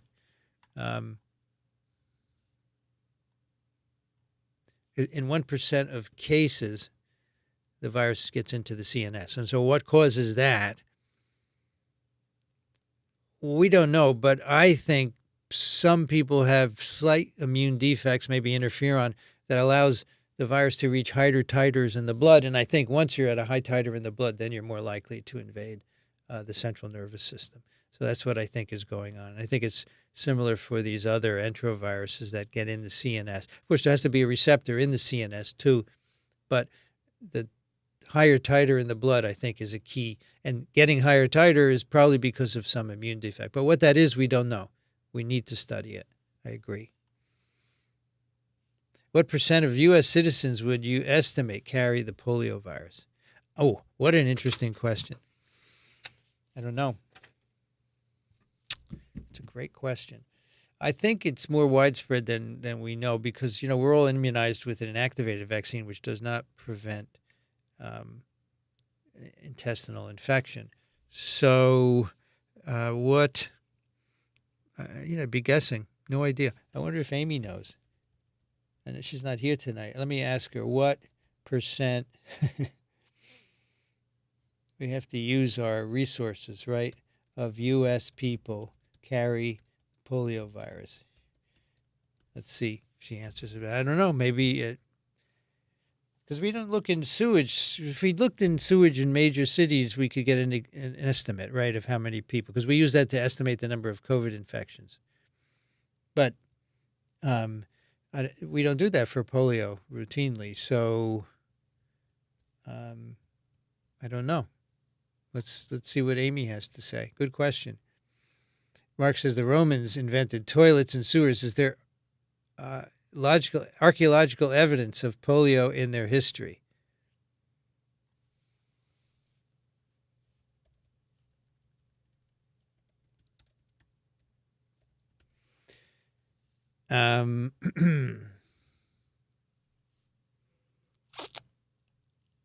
That's a good question. I don't know specifically. There's a really good book called A Brief History of Poliomyelitis, and they would have it in that. I'd have to look it up. But I know there are reports throughout Europe later on, many, many years later. But I'm not aware of that at the moment. So Amy thinks less than 1% of people are infected at any given time. So that's pretty low. But again, if you don't get vaccinated, that 1% is going to find you.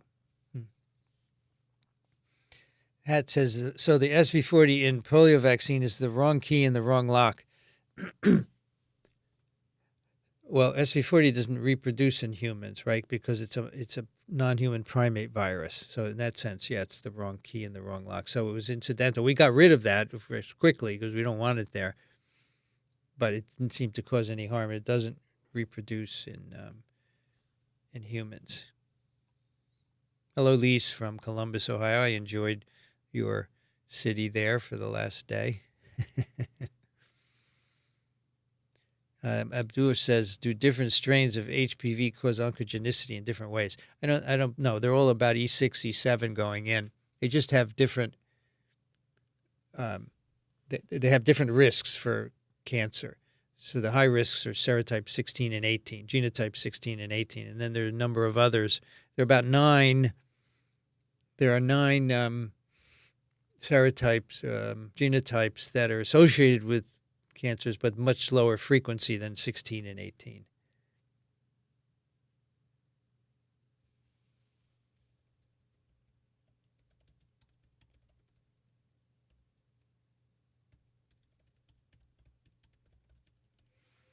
Okay.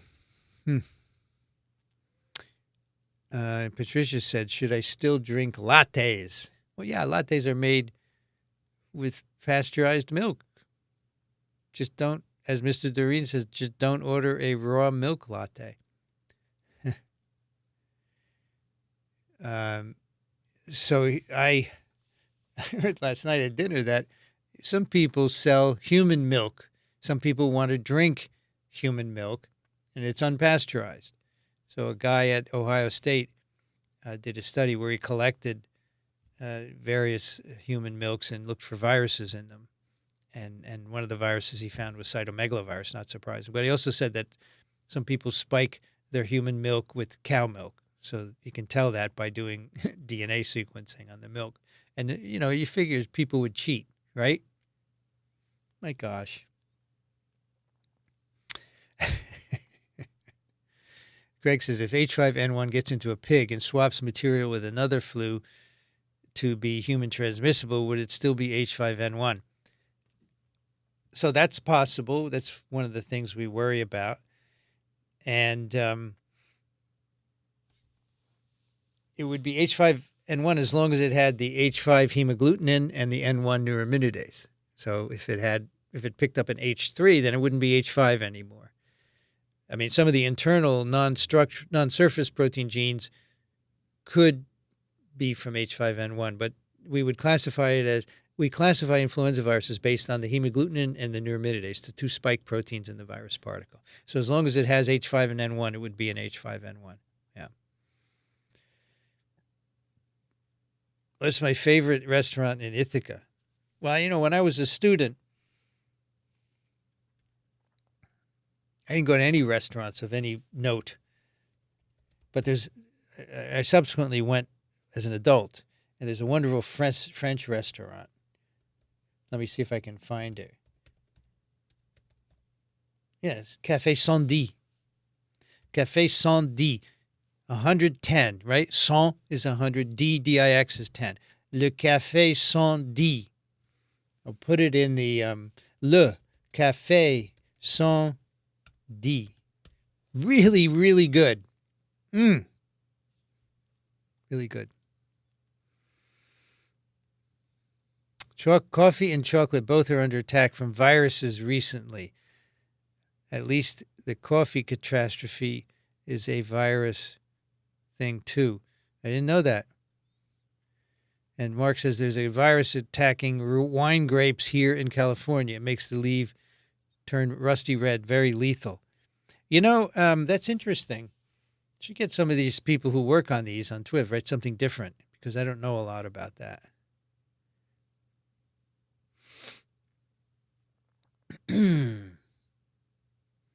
A man on the street PBS NewsHour interviewee wore a TWIV t-shirt. That's cool. I like that. The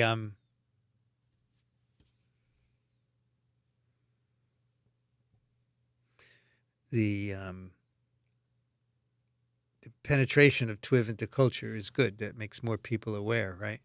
Vanity says the transformation and oncogenesis lecture is one of my two favorites. The other is Prion, which I gave today. Yeah, those are good lectures. I like them very much. Janet says, all of my patients in my 40-plus years of clinical practice with cervical or laryngeal cancers have been smokers. Can you comment about this link in your lecture today? So, of course, smoking is one of the risks for causing cancer, particularly lung cancer, but also mouth cancers, oral cancers as well. And that's because of the carcinogenic nature of the components of cigarette smoke, right?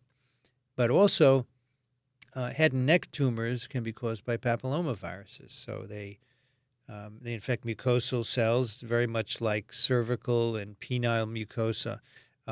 And they get there by oral sex. So people have infected genitalia and they do oral sex and it gets into the mouth and they can cause very bad head and neck tumors. And it's, again, something that would be prevented by vaccination. So another reason to vaccinate. Alan made a My Sly Rats Are Conspiracy Theorists t-shirt. Yes, we have it. And we're going to do something with it. We'll probably put it on Cafe Press. But if you want something, you could email us. But we will put it up on Cafe Press. It's really nice. Thank you, Alan. It's very cool.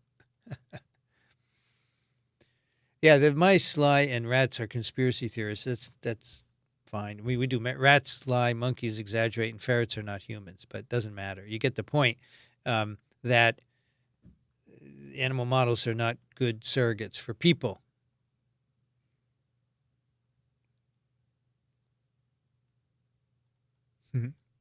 So people are interested. Hello, Bernard. Where are you this week? Nice to see you.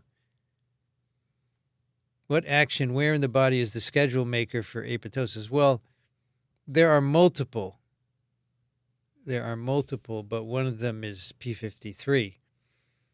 And, that's called an intrinsic trigger. It's inside the cell. There are extrinsic triggers as well. So there are, like tumor necrosis factor, when it binds its receptor on the cell surface, that will initiate apoptosis. So there are many different ways to start apoptosis, and viruses can do it as well. Thurbu says, how can HHV6B infection be done since the plaque assay does not work? Well,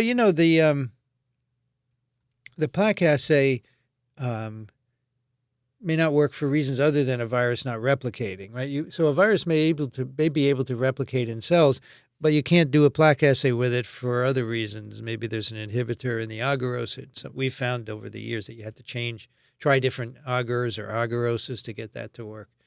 Or maybe the virus is not sufficiently lytic. So the plaque assay is very demanding, and it may not reflect ability to replicate in cells. Will says, looking up knowledge, when I listen to Microbe TV, I often make notes on my phone using OneNote app indexed by subject. I often refer to it. Well, that's very good. I think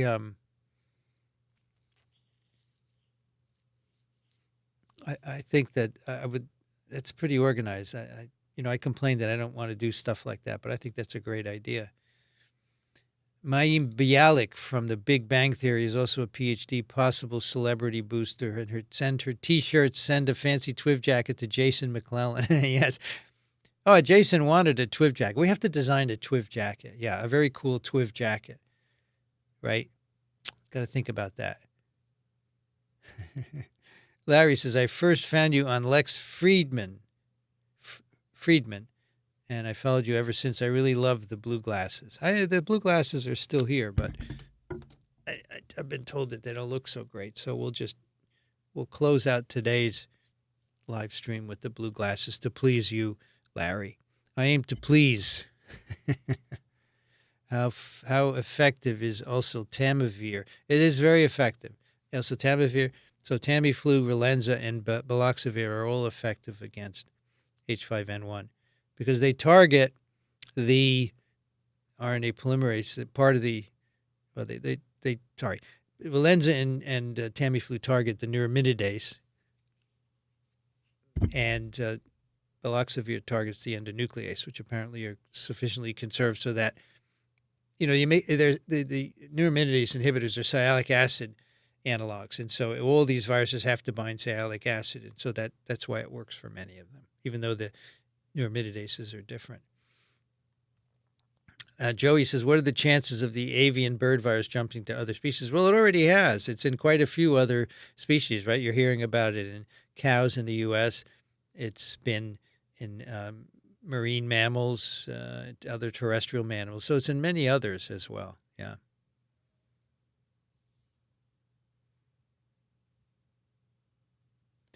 I once heard that Mayim Bialik was anti-vax, but I see that she clarified, denied being anti-vax, endorsed vaccines in the past few years. Well, that's good.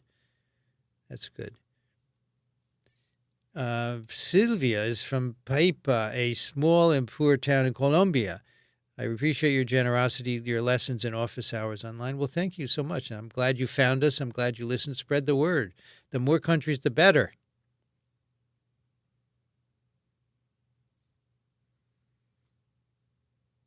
Your name in Spanish is Vicente. Yeah, it is Vicente. Right. I knew that. Thank you, Mark, for your hello. Thalia7 from the Philippines. Hello, welcome. I love these distant listeners. Mark, thank you for your contribution to science communication. Really appreciate it. Good to have you here, Mark. Sylvia wants to know, how does a viral infection affect the different symmetries of the human body? Where can I find information about it? That is a really interesting question. I don't know how it affects the symmetries of the human body, unless you have paralysis like polio, in which case you have one leg. If it's in the leg muscle, it becomes atrophied because you can't use it. And so that's affecting an atrophy, right? you can imagine it affecting different organs, like a single kidney as opposed to both. So, you look at it, there are ways to interpret that. G. Ferraro is here from Michigan. Welcome. Welcome. What's the most common question you get from your students? There isn't a common one that's really interesting, like about science. There's like, how many questions? Will this be on the exam? How many questions will there be on the exam? What will be the format of the exam? So that's a common question. Many students ask it, and that's fine for them to ask it. But in terms of a virus or virology-related question, there isn't one that's really common, except maybe how does that work, right? But that can apply to many things. Well, how does that work? Which is fine. I think that's great. Rainey is in Santa Cruz this week. Safe travels. Yes, The History of Poliomyelitis by J.R. Paul. You can find it you can find used copies, but they're very expensive. I've paid $140 for mine. Maybe you could find a cheaper one. Yeah, Tom, yes, the funerary stele of the Egyptian priest Ruma, 1400 BCE, shows a shortened withered leg in what is believed to be one of the earliest depictions of polio. That's correct. That's correct. Hi, Vincent. I am not in your class, but catch you. I thank you a lot for your very valuable classes. Your lectures taught me a lot. Thank you, Hari. Thank you so much. Really appreciate it. John, welcome back from a great dinner. The only thing that trumps office hours. Well, you can always watch it again. Was polio prevalent in the Americas before the arrival of the Europeans? Well, remember, you need to have a sizable community of people with fecal contamination to transmit the virus. So I suspect it was present in some of the larger Native American First Nation communities, right? But we don't know. We simply don't have any evidence. But I think the smaller ones probably didn't have that issue, but they were living in close quarters, right? I don't know how they dealt with their feces and urine and so forth, the feces primarily. So I don't know. It's a great question. That's what happens when you tell a story and then people have questions. That happens in class all the time. People come up with questions that you've never thought of. Patricia, from time to time, I review all I've learned these past 4 years, sometimes depressing activity. One of the main things from you is that viruses are pretty stable in terms of mutation and virulence. What could be the best strategy for designing antivirals? I think instead of the transition state and glycoside analog, very short molecules should be more useful. You don't like transition state antivirals like the protease inhibitors. Glycoside analogs like wolsidic acid analogs, as those are the Relenza and Tamiflu. I think enzymes are great targets, and you go for the active pocket, right? Because that's going to inhibit activity very effectively. But with RNA viruses, it's hard because they mutate frequently, and you will get resistance for sure. All right. Oh, the rats part is a double entendre. It's a dig at Mercola RFK Jr. et al. That's cool. I didn't get that. Can you comment on the role of apoptosis in embryological processes? Out of my wheelhouse, but apoptosis gets rid of cells that are not needed any longer to help shape an organism. And so it has a role in development throughout the organism, development of the central nervous system, for example. You put up cells to make structures, then you take them away, and that's all done by apoptosis. It's not just for defending against pathogens, for sure. Thank you, Abdur, for your contribution. Where do prions fit in the RNA world hypothesis? Well, they don't fit in the RNA world whatsoever because they're proteins, right? Viroids fit beautifully in the RNA world hypothesis, but not prions because the proteins in the protein world emerged after the RNA world.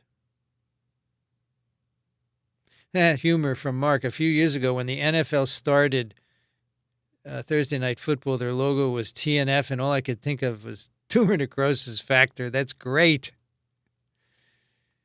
Gabriel, thank you for your contribution to science communication. Really appreciated.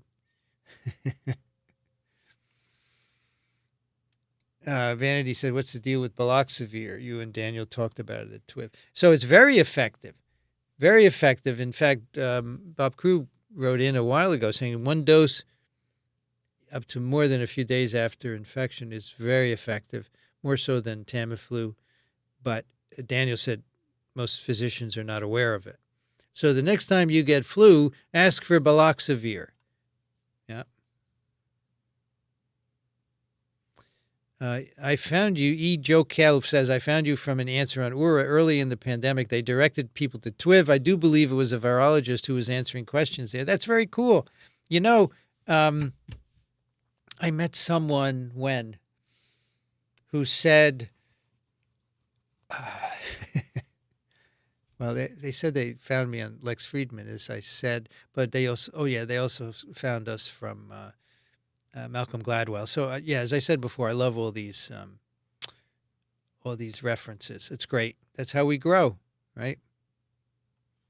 Just wondering if you said tonight the show about viruses, the kind that make you sick. Love it. One of the best taglines on the internet. Thank you. It's TWIV's tagline, which I thought of when I released the first episode. I thought of, what can I do? And I said, I don't want people to think this is about computer viruses. So I said the kind that make you sick. Yep.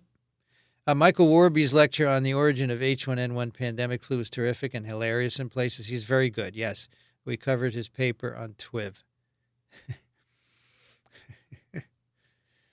Gli occhiali blu sono eleganti. Grazie, visto. All right. What's the origin of the moniker Earth's Virology Professor? You know, I just thought of it. I wanted to be global. And I think there's an Amazon saying that says, in the early days, it said Earth's Bookstore, right? I think I saw that and I said, I want to be Earth's Virology Professor. Still working on it, right?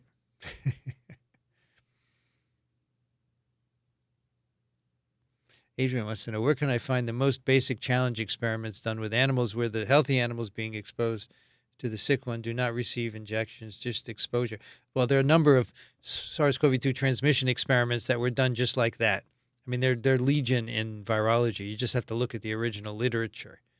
And if you don't know how to do that, you go to PubMed and you search with keywords, right? With respect to asymmetries, as a physical therapist, I saw many patients in my early career who had recovered from polio.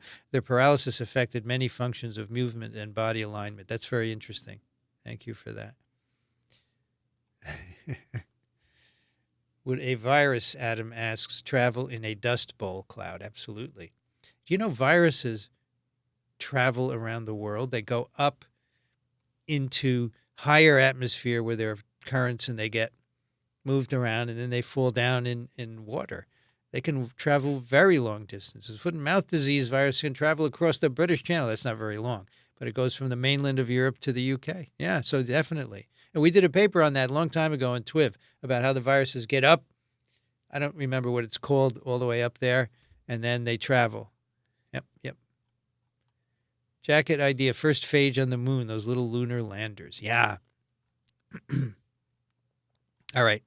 That's it for today, folks. It's after 10. Sorry to go over. It's only 3 minutes.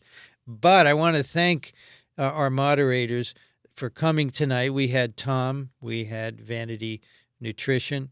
We had Steph. We had Les. We had Andrew. Did I get everyone? I hope so. Go to the beginning and we can see everybody at the very beginning.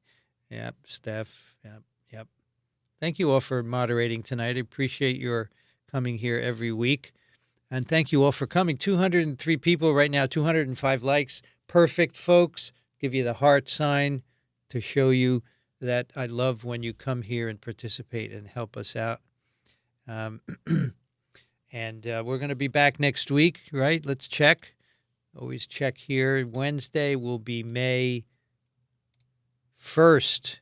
Yeah, May 1st, we're going to be back. I'm going to put it on the calendar right now. Let's see. And also next Wednesday, we have TWEVO live stream at 1 p.m. Eastern. So you got the double live stream day.